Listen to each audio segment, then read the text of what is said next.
Talk with hot ಸೇ. ನಮಸ್ಕಾರ ಕರುನಾಡ ವೀಕ್ಷಕರೇ. ಗಣಿತದ ಆಯ್ತು, ಟೆಕ್ನಾಲಜಿ ಆಯ್ತು, ಸೈನ್ಸ್ ಆಯ್ತು, ನೀವು ಏನು ಬೇಕಾದ್ರೆ ತೋರಿಸ್ರಿ, it comes to my understanding. ನಂಗೆ ಅದ್ರ ಬಗ್ಗೆ ಯಾರು ಎಕ್ಸ್ಪ್ಲೇನ್ ಮಾಡೋ ಅವಶ್ಯಕತೆ ಇಲ್ಲ, ಏನು ಅನ್ನೋದು ಗೊತ್ತಾಗ್ಬಿಡುತ್ತೆ ಅಂತ ಹೇಳ್ತಾರೆ. ಬಟ್ ಈಗ ನಾವು ಮ್ಯಾಥ್ಸ್ ಅಂತ ಬಂದಾಗ ಹೇಳಿದ್ವಿ, ಆವಾಗಲೇ ನಿಮ್ಮ ಸರ್ ಹೇಳಿದ್ರು, ನಾನು ಹೇಳಿದೆ ಕಬ್ಬಿನ ಕಡಲೆ ಅಂತ ಹೇಳ್ತೀವಿ. ಬಟ್ ಜೀವನದಲ್ಲಿ ಜೀವನ ನಡೆಸೋದಕ್ಕೋಸ್ಕರ ಕೂಡ್ಸೋದಕ್ಕೆ, ಬಾಗ್ಸೋದಕ್ಕೆ, ಕಳಿಯೋದಕ್ಕೆ ಬಂದ್ರೆ ಸಾಕು. ಅಂದ್ರೆ ₹100 ಏನು ವ್ಯವಹಾರ ಮಾಡ್ತೀವಿ, ಅದಕ್ಕೆ ಅವ ₹50 ಐಟಮ್ ತೊಗೊಂಡು ₹50 ಕೊಟ್ಟರೆ ಸಾಕು. ಬಟ್ A² B² ಎದಕ್ಕೆ ಬೇಕು?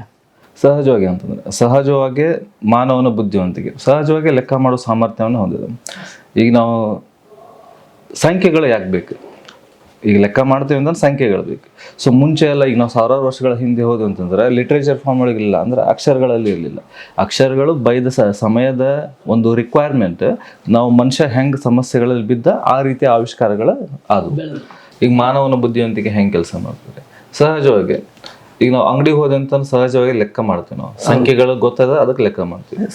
ಈಗ ನಾವು ರೋಡ್ ಕ್ರಾಸ್ ಮಾಡ್ಬೇಕ್ರಿ, ಕಾರ್ ಬರತೈತಿ, ಬೈಕು ಬರತ್ತವ, ನಾವೆಲ್ಲ ನೋಡ್ತೀವಿ. ರೋಡ್ ಕ್ರಾಸ್ ಮಾಡ್ಬೇಕ ಬ್ಯಾಡ ಅಂತಂದ್ರೆ ಇಮಿಡಿಯೇಟ್ಲಿ ವಿಚಾರ ಮಾಡ್ತೀವಿ.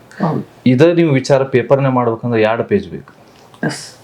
ಅಂದ್ರೆ ಬುದ್ಧಿವಂತಿಕೆ ಸಹಜವಾಗಿ ಆ ಸಾಮರ್ಥ್ಯವನ್ನು ಹೊಂದಿದೆ. ನಮ್ಮ ಮೆದುಳು ಆ ರೀತಿ ಕೆಲಸ ಮಾಡೇ ಮಾಡ್ತದೆ.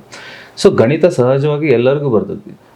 ಯಾವಾಗ ಅಂತಂದ್ರೆ ನಾವು ಯಾವಾಗ ಬರವಣಿಗೆ ಮೂಲಕ ಗಣಿತ ಮಾಡಕ್ ಹೋಗ್ತೀವಿ, ಅವಾಗ ಬರಂಗಿಲ್ಲ, ಅವಾಗ ಪ್ರಾಬ್ಲಮ್ ಇದೆ. ಸೊ ಆ ರೀತಿ ಪ್ರಾಬ್ಲಮ್ ಯಾಕೆ ಆಕೈತೆ ಅಂದ್ರೆ it's mind mirror problem.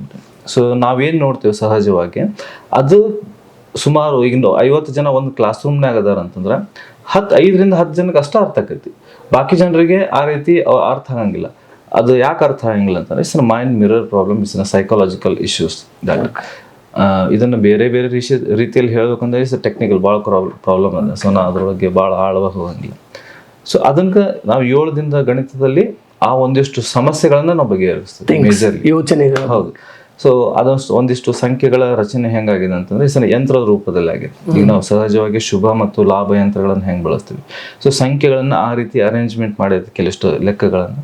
So ಸಹಜವಾಗಿ ಅದನ್ನ ಒಂದು ಪ್ರಕ್ರಿಯೆಯಲ್ಲಿ, ಆ ಒಂದು ಪ್ರೊಸೆಸ್ಸಲ್ಲಿ ಯಾವ ವಿದ್ಯಾರ್ಥಿಗಳು ಅದನ್ನ ಮಾಡ್ಕೊಂಡು ಹೋದ್ರಂತ ಸಹಜವಾಗಿ ಅವರಲ್ಲಿ ಏನೋ ವಿಷನ್ ಕ್ಲಾರಿಟಿ ಏನಾಗ್ತೈತಿ, ನೋಡುವಂಥ ಸಹಜ ಶಕ್ತಿ ಸಹಜವಾಗಿ ಜಾಸ್ತಿ ಆಗ್ತದೆ.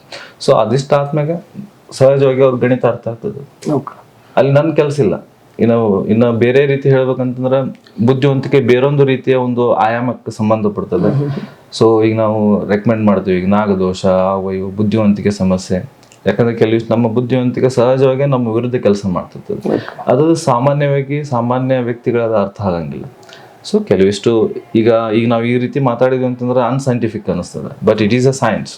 ಸೊ ಕೆಲವಿಷ್ಟು ವಿಷಯಗಳ ಏನು ವಿಜ್ಞಾನನೂ ಸಹ ಒಪ್ಕೊಂಡದು.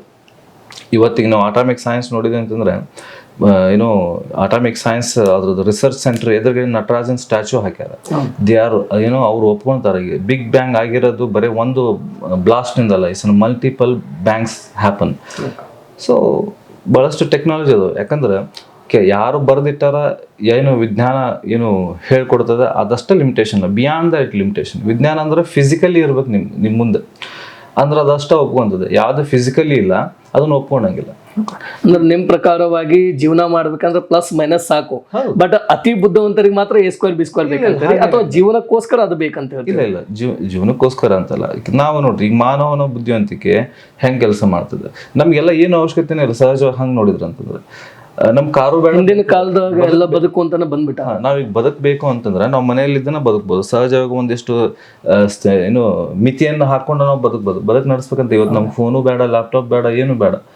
ಬಟ್ ಈ ಬುದ್ಧಿವಂತಿಕೆ ಸ್ಥೀಮಿತ ಇಲ್ಲ, ಇದಕ್ಕೊಂದು ಸೀಮೆ ಇಲ್ಲ.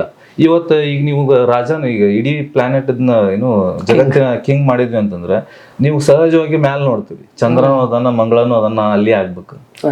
ಸೊ ಮಾನವನ ಒಂದು ಬಯಕೆ ಏನೈತಲ್ಲ, ಅದು ಅಸ್ಥೀಮಿತ, ಅದು ಎಲ್ಲೂ ನಿಲ್ಲಂಗಿಲ್ಲ. ಸೊ ಅದನ್ನ ಅಪರಿಮಿತ. ಸೊ ಎಲ್ಲವೂ ಅದನ್ನ ಲಿಮಿಟೇಷನ್ ಅನ್ನ ಕ್ರಾಸ್ ಮಾಡುವಂತಹ ಒಂದು ಬಯಕೆ ಸಹಜವಾಗಿ ಈ ಗುಣ ಇರೋದ್ರಿಂದ ಇವೆಲ್ಲ ಆವಿಷ್ಕಾರಗಳು. ಇವತ್ತು A² B² ಯಾಕೆ ಬೇಕ್ರಿ?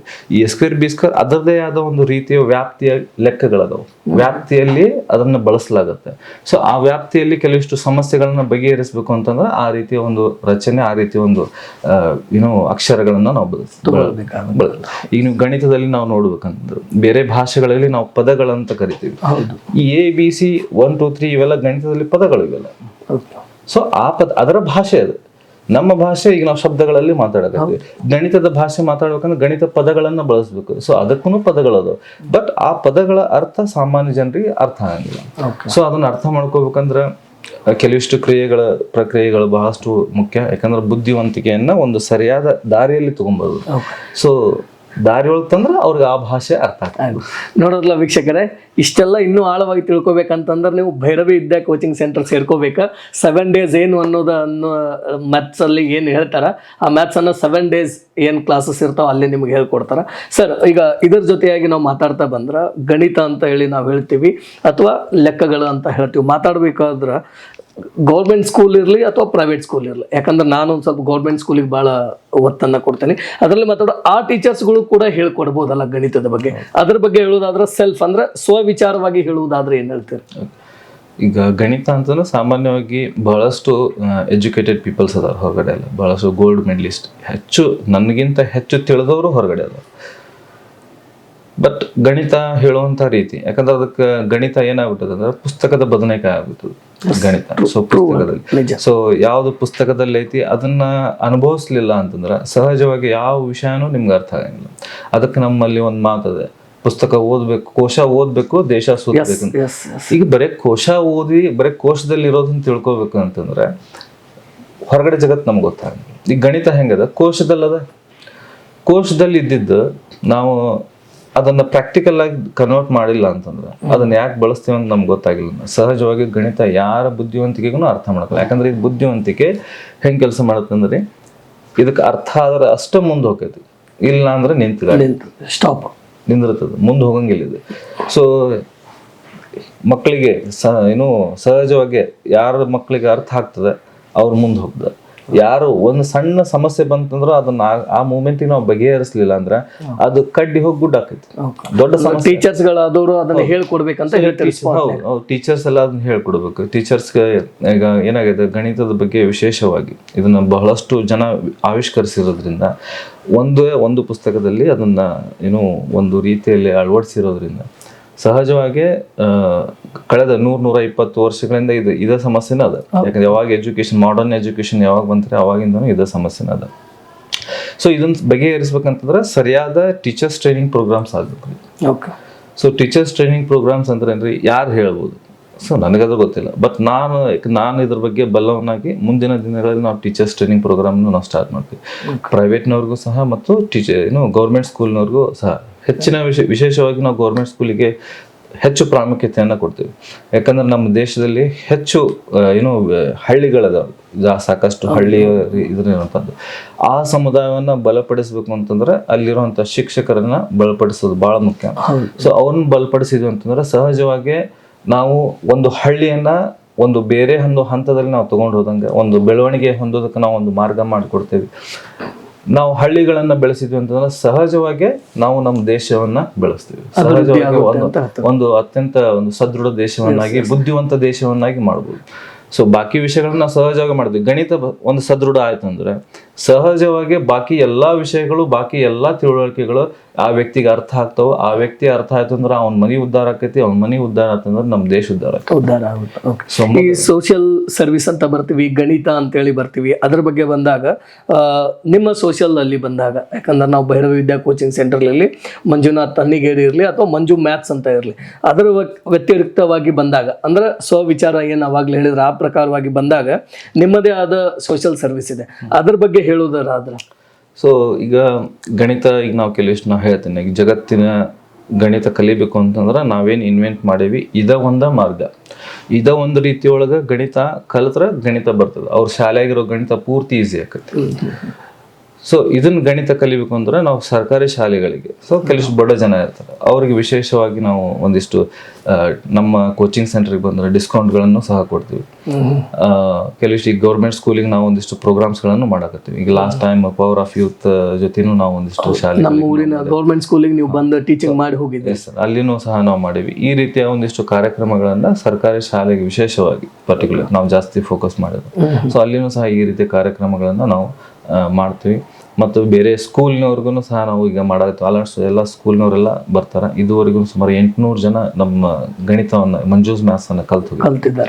ಸರ್ ಕಲ್ತವ್ರು ಸುಮಾರು ಎಷ್ಟೋ ಜನ ಕ್ಲಾಸ್ ಟಾಪರ್ಸ್ ಅದಾರ, ಎಷ್ಟೋ ಜನ ಒಳ್ಳೆ ಸ್ಕೋರ್ ಮಾಡ್ಯಾರ. ಏನು ಅದು ಬೇರೆ ಬರೀ ಏನಂದ್ರೆ ಗಣಿತದಷ್ಟ ಬದಲಾವಣೆ ಅಲ್ದನ ಬೇರೆ ಬೇರೆ ವಿಷಯಗಳಲ್ಲೂ ಸಹ ಕ್ಲಾಸ್ ಟಾಪರ್ಸ್ ಅದಾರ.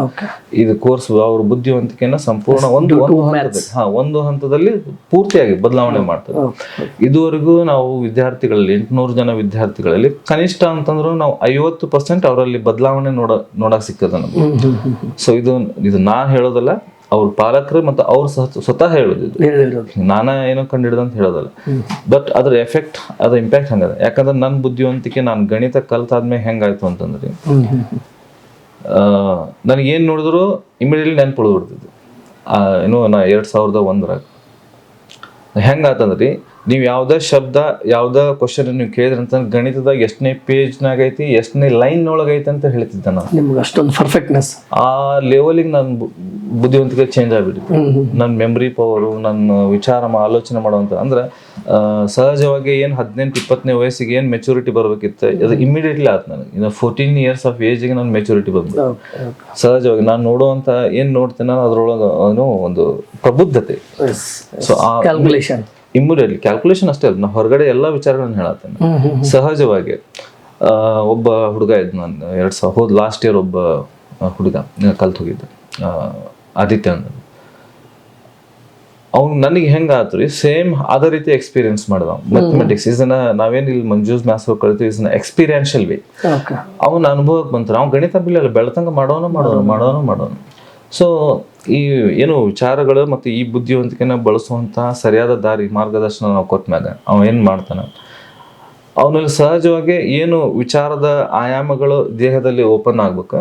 ಅದು 18-19ನೇ ವಯಸ್ಸಿನಲ್ಲಿ ಆಗುವಂಥದ್ದನ್ನ ಇಮಿಡಿಯೇಟ್ಲಿ ಆಗ್ತದೆ ಅವರಲ್ಲಿ ಬದಲಾವಣೆ. ಸೊ ಈ ಸಾಧ್ಯತೆಗಳನ್ನ ನಾವು ಸಾಕಷ್ಟು ಮಕ್ಕಳಲ್ಲಿ ನಾವು ನೋಡಿದ್ವಿ.